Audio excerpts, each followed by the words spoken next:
आज महाराष्ट्र दिन आहे आणि महाराष्ट्र दिनाच्या मी समस्त महाराष्ट्रातील आपल्या सर्व चॅनलच्या व्ह्यूअर्सना मनापासून शुभेच्छा देते।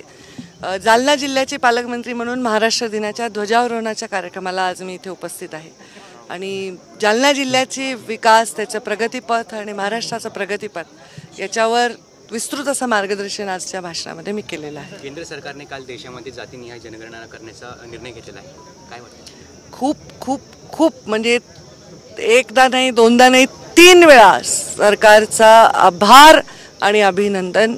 अत्यंत महत्त्वाचा, अनेक वर्ष ज्याची प्रतीक्षा होती या देशाला, तो निर्णय प्रधानमंत्री नरेंद्र मोदी यांच्या नेतृत्वात सरकारने घेतलेला आहे। मला त्याचा खूप आनंद वाटतो आणि मला आठवते मुंडे साहेबांचं ते भाषण, जेव्हा त्यांनी सांगितलं होतं की या देशामध्ये जातीनिहाय जनगणना झाल्यानंतर एक वेगळं चित्र किंवा एक योग्य चित्र सगळ्यांसमोर येईल आणि त्यांचं ते भाषण कालही खूप व्हायरल झालं। त्यांची आठवण तर आलीच आली, पण या महाराष्ट्रात, या देशात अनेक लोकांनी वेगवेगळ्या राज्यामध्ये यासाठी संघर्ष केला, याच्या मागण्या केल्या, वेळोवेळी विचार व्यक्त केले। त्या सर्वांचे मनापासून आभार आणि सरकारचे तर त्रिवार आभार आणि अभिनंदन। पर्यावरणासाठी काय काम चालू आहे जालन्यात? आता तुम्ही भाषणात उल्लेख केला, भरपूर कामं चालू आहेत। पर्यावरणामध्ये भरपूर कामं चालू आहे असा उल्लेख नाही केला मी। असा उल्लेख केला की वसुंधरा दिन होता 22 एप्रिलला, 22 एप्रिल ते 1 मे असा आम्ही एक पर्यावरणाचा आठवडा पूर्ण राज्यामध्ये आव्हान केलं होतं। त्याच्यामध्ये पर्यावरण हे असं खातं नाही जिथे एक बजेट आहे आणि एक मार्ग तयार केला आणि तुम्हाला दाखवता आला। ह्याच्यामध्ये ही एक प्रक्रिया आहे आणि ती आपल्या जीवनशैलीचा भाग बनली पाहिजे आणि त्याच्यामध्ये सगळ्यांचं योगदान महत्त्वाचं आहे, कारण पर्यावरणाचा ऱ्हास प्रचंड झालेला आहे, त्याचा परिणाम सगळ्यांना भोगावा लागतोय।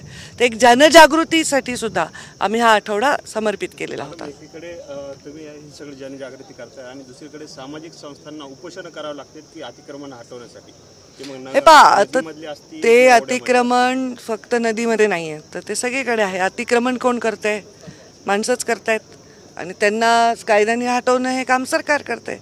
हे काही असं जगावेगळं इथे नाही। आणि कुठेही बाहेरच्या देशात जरी गेलं ना तरी आपल्याला ही परिस्थिती दिसते। शासनाने कडक कारवाई करून अतिक्रमण हटवली पाहिजे। जालना जिल्ह्यात 57 कोटी रुपयाचा घोटाळा झालेला आहे। शेतकऱ्यांचं जे अनुदान होतं गारपीट आणि अतिवृष्टीचं, ते अधिकारी आणि कर्मचाऱ्यांनीच लाटल्याचं ते मला तसं असेल तर लेखी तक्रार कोणी दिली तर मी त्याच्यावर पूर्ण तपासण्याची संबंधित विभागाला विनंती करेल आणि तपासणी करेल। शेवटचा प्रश्न, मला जजेस बरोबर उद्घाटन आहे कोर्टात। मनोज जरंगेंनी काल पुन्हा मुंबईला जाण्याचा इशारा दिलेला आहे आणि त्यांनी सरकारला साथ घातली की 6 जूनपर्यंत आमच्या मागण्या पूर्ण करा, नसता आम्ही 28 ऑगस्टला अंतरवालीतून मुंबईच्या दिशेने प्रस्थान करू आणि 29 ऑगस्टला मुंबई येथे आझाद मैदान किंवा मंत्रालयासमोर आम्ही उपोषणाला बसलो। सरकारने त्यांच्या मागण्याचा सहानुभूतीपूर्वक विचार करावा आणि मी जसं सांगते नेहमी वेळोवेळी चौकटीत कायद्याच्या राखून सन्मानपूर्वक त्यांना न्याय द्यावा।